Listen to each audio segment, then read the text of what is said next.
francos, pessoal, foi uma união, tá? Eu vou falar o que importa, tá bom? O importante. Vai lá na página 146. Tá? Então, eles são descendentes, os francos, da união de tribos germânicas. E essas tribos germânicas... Deixa eu ver de novo aqui, peraí. Mudou, né? Os piscos.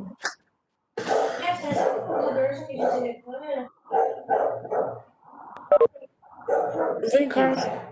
Então, pessoal, vamos lá do comecinho, né? Então, eles eram a união de tribos germânicas que chegaram, essas tribos germânicas vieram para combater os romanos ali no século I, né? Então, eles se tornaram francos, pegaram essa união de tribos, se estabeleceram como francos por volta do século III, certo?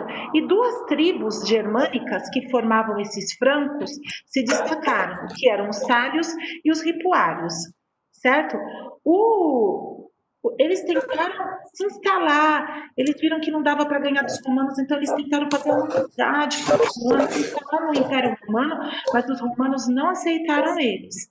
Então, por volta do ano 358, o futuro imperador Juliano permitiu a entrada dos francos sálios, né? Começou a ter uma relação com os francos sálios, o Império Romano. E os francos sálios, eles eram mais ativos. E ali, entre os francos sálios, se destaca, né, no comando, o Clódio e depois o Meroveu, né? Que chegaram a combater junto com o Império Romano. Então, primeiro Clódio, depois Meroveu. Meroveu teve um filho, né, chamado Childerico, né? E esse Childerico teve um outro filho que se chamou Clovis. E esse Clovis, sim, foi o responsável pela união mesmo, né, das tribos francas. E através de Clovis foi que se formou hoje onde é a França atual, porque ele conquistou territórios que equivalem à França atual hoje, certo? Eles estavam espalhados, tribos, certo? Aí, Clovis, que era neto de Meroveu, certo? Por isso que, então, ele inicia a dinastia merovingia, não a dinastia clovingia, né? Que a dinastia que ele conquistou, porque ele foi considerado o primeiro rei da França, porque ele, né, essas tribos francas que foram unificadas por Clovis, eles conquistaram as terras que formam a França atual, certo? Ele é considerado o primeiro rei da França. Ele herdou um pequeno território, certo? Do seu pai, né? Childerico. E ali ele começou a ampliar. E ele é considerado o primeiro rei da França. Então vamos ver, pessoal, por isso que as coisas se confundem. Que o território dos francos, né? Debaixo da dinastia merovingia e da dinastia carolíngia, conquistou muitas terras mesmo, terras que equivalem à Alemanha, à Itália e à própria França, certo? Mas isso foi ao decorrer das dinastias, ao decorrer da dinastia merovingia, da carolíngia, porque aí Carlos Magno, ele conquistou outros territórios ali onde é a região da Itália, parte ali perto da Inglaterra, região da Alemanha. Então, assim, eles foram o quê? Expandindo. Tá? Mas o que a gente vai destacar da dinastia merovingia? É que o primeiro rei da França é considerado Clovis e ele que iniciou a dinastia merovingia, certo? Eles também ali, Clovis, ele não era cristão, mas ele era casado com Clotilde e Clotilde, ela era cristã, certo, pessoal? Tanto que ele prometeu para ela que se ele ganhasse a guerra, a batalha ali dos alamanos, que era uma batalha difícil, ele ia se converter à religião dela, certo? Porque ela era super católica. Ela vinha da região de Borgonha, onde é a Espanha hoje, né? Então, ela era de uma família católica, né? Ela era sobrinha do rei de Borgonha. Então, ela queria que o marido dela também seguisse a mesma religião dela, né? Que é a religião cristã, porque eles eram politeístas. Então, tá muito ruim mesmo, gente, a internet. Mas ele venceu a batalha ali junto aos alamanos e ele se tornou católico, tá bom? Então, assim, ele foi batizado, ele e os seus soldados, se tornando aos olhos dos católicos o legítimo rei dos bárbaros, certo? Como foi a decadência merovingia? Os filhos de Clovis, eles foram dando continuidade às conquistas. Então, veja bem, gente, era um território pequeno, equivalente à atual França hoje, mas eles continuaram conquistando outros territórios. E Clovis teve 4 filhos. Quando Clovis morreu, o reino, né, as terras que ele tinha conquistado, foi dividido em 4, entre Teodorico, Clodomiro, Childeberto e Clotário. E esses filhos de Clovis foram dando, né, continuidade à conquista, foram conquistando mais terra, né? Mais terra. E após a morte dos seus irmãos, Childeberto, Clodomiro e Teodorico, o Clotário, ele ainda manteve a unidade do reino franco. Mas quando Clotário morreu, houve uma nova partilha entre esses seus filhos. E esses filhos dele dividiu o reino em Austrásia, né, que era a porção oriental dos territórios francos, lá para cima, lá para a região da Alemanha, e a Néustria, que era a parte mais ocidental, lá a parte onde é a França hoje, né? E aí, gente, após a morte de Dagoberto I, os reis se tornaram preguiçosos.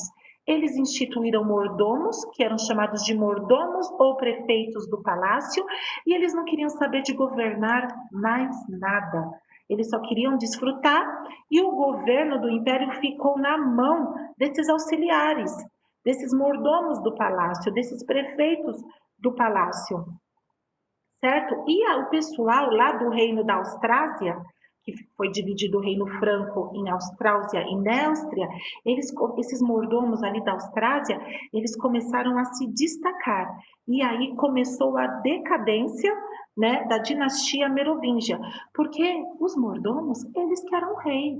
O povo via os mordomos como o verdadeiro rei. E os mordomos, eles partiram para cima, gente. Debaixo do governo dos mordomos, o reino franco, né, a conquista de territórios foi aumentando. E aí a gente destaca 3 mordomos. O Pepino de Herstal, certo? Ele teve como filho Carlos Martel, e Carlos Martel foi muito importante, porque Carlos Martel foi quem barrou o avanço dos islâmicos, né, dos muçulmanos, dos praticantes do Islã na Europa. Quando chegou ali na região de Poitiers, ali no território, né, da França, Carlos Martel conseguiu barrar e não deixou eles continuar subindo e conquistando, porque vamos lá para o mapa na página 148, ó, tudo que é verde, olha, eles já tinham conquistado a Península Ibérica, onde a Espanha e Portugal já era dos muçulmanos. Olha, eles chegando ali na marca da Espanha, que logo mais para frente Carlos Magno ia conquistar, chegou ali Carlos Martel, falou, não, chegou, parou, vocês não vão subir mais. Então Carlos Martel, ele não era um rei, ele era um mordomo, mas ele era visto já como um rei, certo? E ele começou a defender a igreja, então começou a se aproximar da igreja.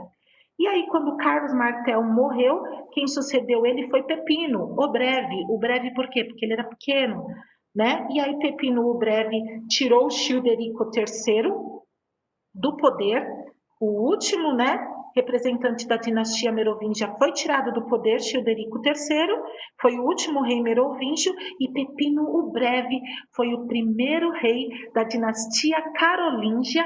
E por que dinastia carolíngia? Em homenagem ao seu avô, Carlos, em homenagem ao seu pai, Carlos Martel. Tá certo, pessoal? E aí Pepino o Breve, ele estabeleceu assim uma aliança com a igreja, e aí ele foi declarado rei, tanto pela vontade do povo, como pela vontade divina, como pela vontade de Deus, que a igreja representava Deus na terra, gente. A igreja era Deus na terra, certo? E o filho de Pepino o Breve é o Carlos Magno. E aí nós chegamos na principal questão que a Marina nos colocou, né? Então, o Carlos Magno. O Carlos Magno, ele foi um rei relativamente bom no sentido das conquistas que ele fez para o reino franco. Pessoal, vamos lá para a página 148, vamos ficar aí na página 148. Olha só, o que era o Império Carolíngio, essa parte rosé, era tudo Império Carolíngio. E Carlos Magno conquistou tudo que está de amarelo. Olha como ele aumentou o Império Carolíngio, né? O Império dos Francos. Então, ele foi muito importante, né? Ele aumentou demais esse império. O que mais que Carlos Magno fez? Carlos Magno, pessoal, ele também oficializou o regime de recomendações, que já existia desde a dinastia merovingia, que era o mais fraco, né, se colocando a serviço do mais forte em troca de proteção. Esse regime de recomendações já existia, mas foi Carlos Magno quem oficializou, e isso foi a base do sistema feudal. Mal Carlos Magno sabia que o regime de recomendações, né, esse sistema de recomendações, ele, na verdade, esse sistema ia enfraquecer o poder real, porque o poder real até então era forte. Mas com esse sistema de recomendações foi dando poder para os senhores, né? E enfraqueceu o, o, o, o sistema, né? O império, enfraqueceu o poder real, o poder do rei. Com Carlos Magno também, pessoal, aconteceu o renascimento, né, das letras e das artes, porque ali na dinastia merovingia não se ligou muito para isso, mas Carlos Magno, o poder, gente, era da igreja, a igreja era muito poderosa e estava ficando cada vez mais poderosa. Só a igreja tinha conhecimento da ciência da época, das letras, da educação, toda ciência estava ali nas mãos da igreja. E Carlos Magno acreditava que que a igreja podia dividir isso, inclusive com quem trabalhava ali no governo junto com ele, né? Então, ele revalorizou a educação, a cultura. Então, ele criou escola, né? Ele criou uma escola no seu palácio. Ele mesmo começou a ser, né, alfabetizado, ele mesmo começou a se interessar pela educação. Foi criado uma escola dentro do palácio dele. Ele trouxe lá da Inglaterra, né, da Inglaterra e da Itália também, monges que tinham uma elevada cultura, um elevado nível de cultura.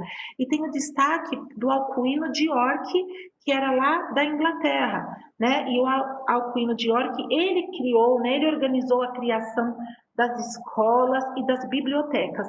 Infelizmente, as escolas, num primeiro período, né, num primeiro momento, era só para os filhos dos nobres, certo? Mas foi criado, né? Carlos Magno, ele encorajou a construção de igrejas, né? Ele procurou latinizar os povos germânicos, que eram considerados como os bárbaros, né? Então ele trouxe a cultura, né, de Roma, né, um pouquinho de Grécia, aquela coisa toda misturada, né? Então ele trouxe isso, né? e começou a trazer os povos germânicos, aquelas tribos germânicas para a igreja romana, né?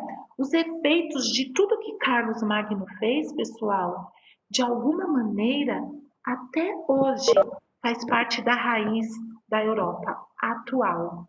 Então, ele foi muito importante, Carlos Magno, certo? Tudo isso que ele fez, esse renascimento da cultura, das letras, da educação, das artes, tudo isso, né, pessoal, os efeitos desse processo que foi proposto por Carlos Magno estão até hoje nas raízes da Europa atual, da Europa de hoje. Mas após a morte dele, de Carlos Magno, ele foi sucedido pelo seu filho Luís o Piedoso. E Luís o Piedoso não deu continuidade a essa expansão, né, da dinastia carolíngia ali no Império Franco. E agora vamos entender como a gente chegou na França de hoje. Pessoal, Luís o Piedoso não conseguiu manter o prestígio do seu pai Carlos Magno. E aí os filhos dele viram que ele não tinha uma certa competência e tiraram ele do poder. E começaram a brigar, quem é que vai suceder o nosso pai? Então eles chegaram a um acordo, e esse acordo foi estabelecido e concretizado pelo Tratado de Verdun.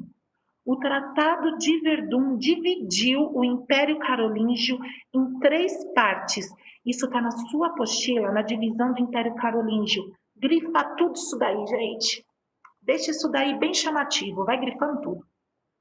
Professor, já grifei. Isso mesmo. E aí, o Tratado de Verdun dividiu, né, o Império Carolíngio em 3 partes. Oi? Está na página 149. Na página 149 tem um mapinha no final da página. Tudo que está em cima desse mapinha, esses 2 parágrafos, isso aí, ó, o Diogo está mostrando. Fica bem isso daí, tá? Porque aí o Tratado de Verdun desmembrou, dividiu o Império Carolíngio em 3 partes. E quando divide, perde a força, pessoal. Dividiu na França, Franquia Ocidental, que é essa parte amarela, tem esse amarelo aí, né? Mas essa parte amarela aí. No Reino do Meio e na Franquia Oriental. Então, entre a Franquia Oriental e a Franquia Ocidental ficava o Reino do Meio, tá? Carlos o Calvo, talvez porque faltava cabelo, né? Carlos o Calvo ficou com a França Ocidental. A França Ocidental, pessoal, é a França, praticamente a França hoje. Olha como tinha, olha o que era a França, gente. Não ia existir Itália, não ia existir Alemanha, sabe? Ia ser tudo França. Mas eles desmembraram, certo? O Império Carolíngio em 3 partes. Né? O Reino Franco, que agora era o Império Carolíngio, eles desmembraram em 3 partes. Então, a França Ocidental ficou com Carlos Calvo, que é o que equivale à França de hoje. A França Oriental, lá em cima, ficou com Luís, o germânico, que corresponde à Alemanha hoje. E ali o Reino do Meio ficou com Lotário, que corresponde ali, ó, parte da Itália de hoje, né? O território da Itália de hoje. E assim foi dividida e desmembrado todo o Reino Franco, todo o Império Carolíngio. Tudo bem, pessoal?